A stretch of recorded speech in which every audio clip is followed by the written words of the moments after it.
Okay, welcome to TinkerCad. Once you've gotten into the classroom, you're going to be able to navigate through the TinkerCad website.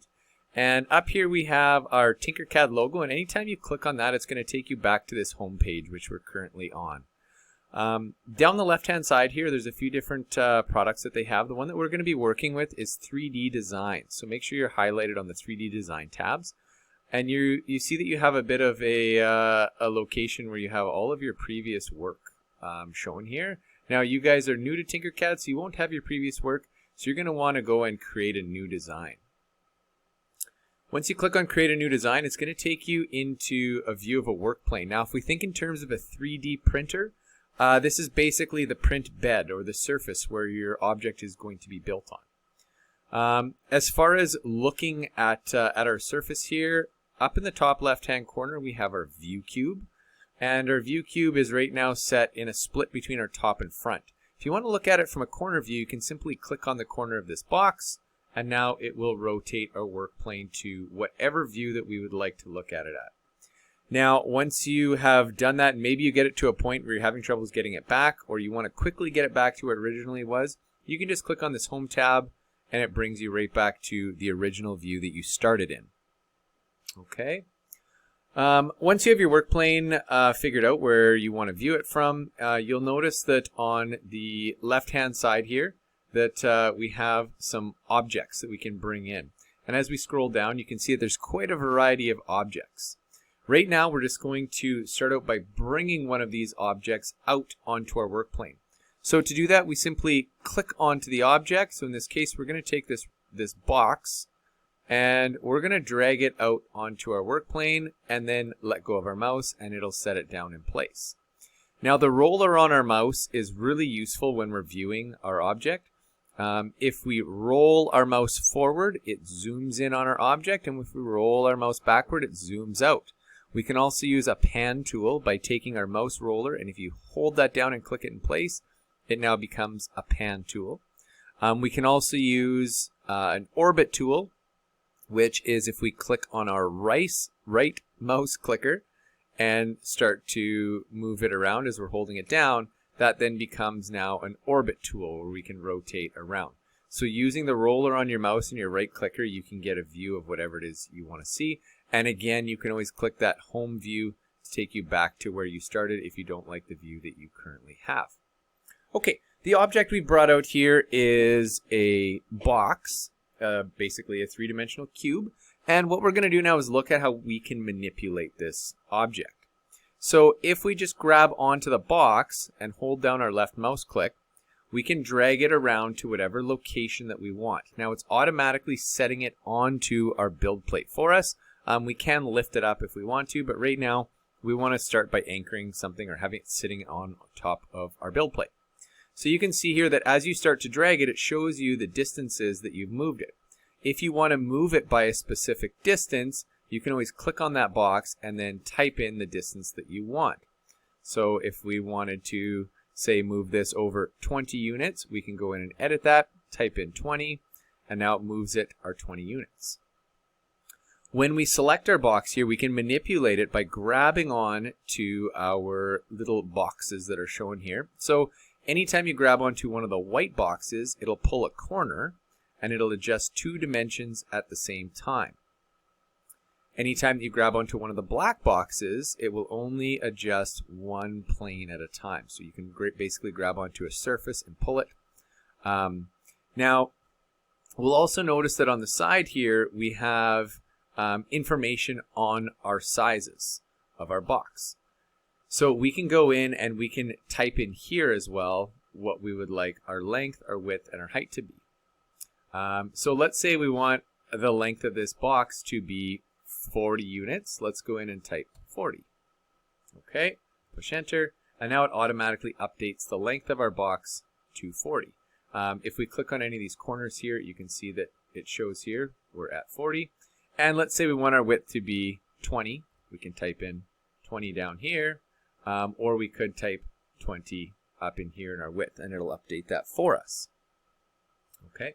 Now if I just take a little bit of a rotate and take a look here, we can see that now we don't have a cube. Now we have a rectangular shape because we don't have all three dimensions at the same length.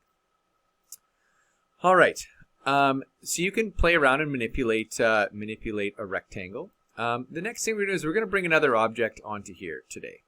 And we're going to scroll down on the right-hand side, and we're going to grab a roof. So let's click and hold on roof, and let's drag it out onto our work plane. Now, if we rotate and take a look here, we can see that this is sitting on our work plane as well. Let's say we want to take this roof and set it on top of this box. So to do that, there's a few different ways you could go about this. One way would be to grab onto this arrow at the top, and we can start to pull this up until we get it to the correct height. Now, remember that our box was 20 units high, so we can go and set the height here to 20 units. Okay. Now, as I come around here, we can see that we have the height lined up, but right now we don't have the line up as far as the horizontal and the depth line up. So what we can do here is we can group these objects together or select them at the same time. So in order to select them at the same time, we have to use the Shift key on our keyboard.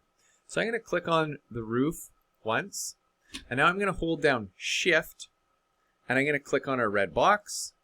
And now what it's done, you can see how it's made a box around all of our shapes, and basically we have kind of combined them together. Now what we can do is try to perform a function to align them, or later on we can group them together, or there's a few other things we can do with them as well. Now, if we want to line up these surfaces, we could try and drag it and get them as close to the surfaces lined up as we can get them. Or up over here, we have our Align tool.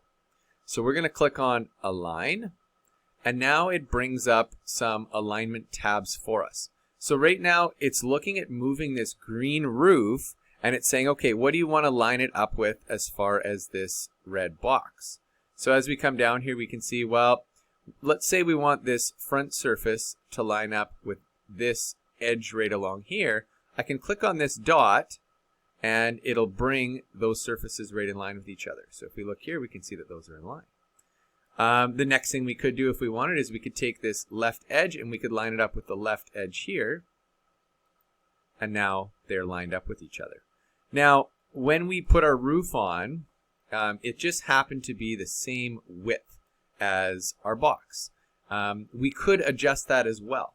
So if we hit escape so that we come out of this grouping on our keyboard here and just kind of click away, now we don't have anything selected. If we want to select onto our roof here, we could adjust the size of our roof. So the width of this piece of roof here is matching up. However, our depth for our roof is not. So in order to change that, we can click on it, and we could simply grab the black box back here and start to drag it until it lines up. And we remember that we set our depth to 40, so we could always type in there 40, or we could just drag it until it lines up. Okay? So now it looks like we have all of the edges of our roof lined up how it's supposed to be. Now, these are still two separate objects. Once we have them set how we want them, we can create a grouping of these and basically combine these two objects. So we can do that by clicking on the rectangle and then hold Shift and click on the roof piece. And now we have them joined together in the same command. What we can do is create a group. And if we go up here, there's the option to group. So we'll click on group. And now you can see that it has combined those together, and they turn the same color, and now we've combined two shapes with each other. If you've made a group and you don't like it, you can always go over here where it says ungroup, and what it'll do then is it'll ungroup all of your groupings. I think it does one at a time, and you can basically go backwards through the commands of grouping. So it'll ungroup your last grouping. So let's click ungroup just to see how that works, and we can see now it's made them separate again, where we could adjust positioning of them or change something around if we want to. But we do want these grouped together, so if we want to go back, remember you always have an undo button here. I want to go back and undo my ungroup, just like that, and now they're grouped together again. So don't be afraid to use that undo And you also have a redo command here if you need it. Okay, so we now have a rectangle, a three-dimensional rectangle that we've extruded, and we have our little roof joined together. Let's say now that we want to put an opening into this, maybe like a doorway that runs through it. What we can do is we can go out and we can bring another box onto our surface like this. And now instead of making it a solid, we're going to want to cut an opening in this. We can select hole. And now what we can do is create the size of the opening that we want. So let's say we want our length to match and go all the way through our object. Well, our length of this was 40, so let's make this 40 as well. So we've set our length to 40. Next, we can adjust our width. So let's say we want our width to be 10 units.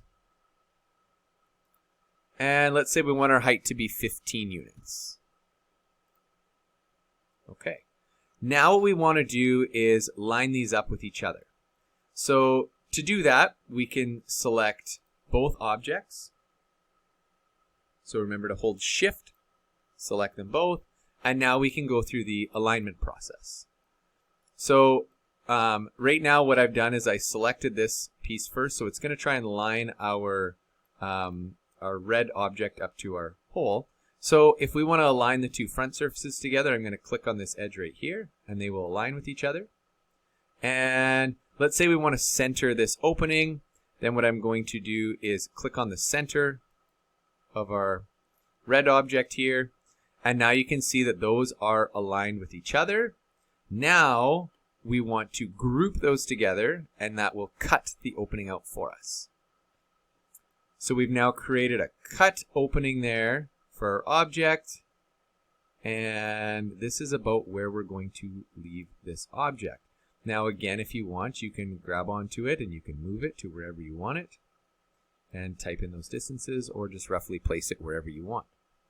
Once you have completed this, you're going to save this drawing. And why don't we call this, it's red. To me, it kind of looks a little bit like a little barn, like a walk-through barn. So what we're going to do is we're going to go up here, and you have a drawing name, and it will be different. Basically what TinkerCad does is it just decides to come up with a random name for you, and they have some pretty creative names. So we're going to click on that, and we're going to call it a barn. So we'll say B-A-R-N, and this is going to be your first assignment, is to have a completed barn sitting in your TinkerCad class. So now what you can do is you can always go and click on this here. This will show recent designs. So this will show you anything else you've been working on recently, if you'd like to toggle that. Or you can go back into your TinkerCad menu here, and that'll take you back to show basically your original dashboard that it will allow you to see everything. So your assignment is to have this barn completed. Name it barn, and then I will be able to come in and see it in your TinkerCad classroom. You're welcome to play around with any of the other shapes here. There will be more lessons coming which will show you how to manipulate these objects a little bit more.